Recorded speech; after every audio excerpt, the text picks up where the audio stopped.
budget brief from the National Women's Law Center and National Priorities Project. I'm Mattia Kramer. In our last budget brief, we explained why budget issues are really women's issues and how cutting government spending can really mean eliminating services for women and families. Some politicians and pundits are trying to convince us that we have to make those cuts in order to reduce budget deficits and protect our children's future. But we don't protect our children's future by cutting Head Start, K-12 education, Pell Grants, and leaving more children to grow up in poverty.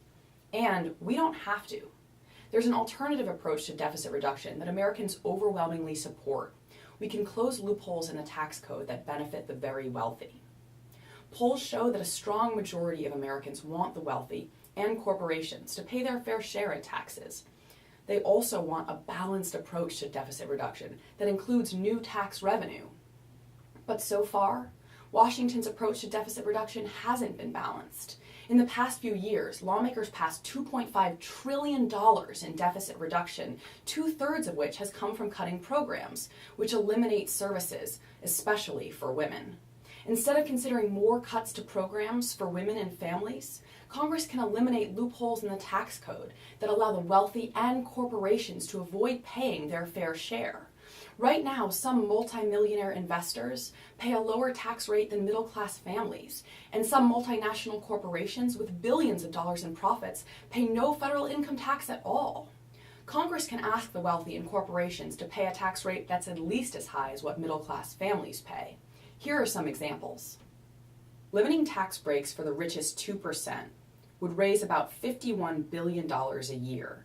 That's more than the federal government spends annually to help support poor families with housing and energy assistance and the WIC nutrition program for pregnant and postpartum women, infants, and young children. Ending tax breaks for corporations that shift jobs and profits offshore would raise about $60 billion a year. That would more than cover what the federal government spends in a year on Head Start, child care assistance, school meals, and education for disadvantaged children. Closing the loophole that allows hedge fund managers to pay lower tax rates on some income would raise up to $2 billion a year, more than twice the amount the federal government spends annually to provide health services for women veterans and expectant mothers and children through the Maternal and Child Health Block Grant. There will be a series of challenging budget fights this year, that's for sure.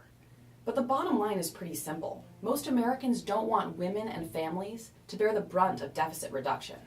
A fair plan to reduce deficits would raise new tax revenue from the wealthy and corporations that would trim deficits while protecting vital programs. It's what's best for women, and it's the plan Americans overwhelmingly support.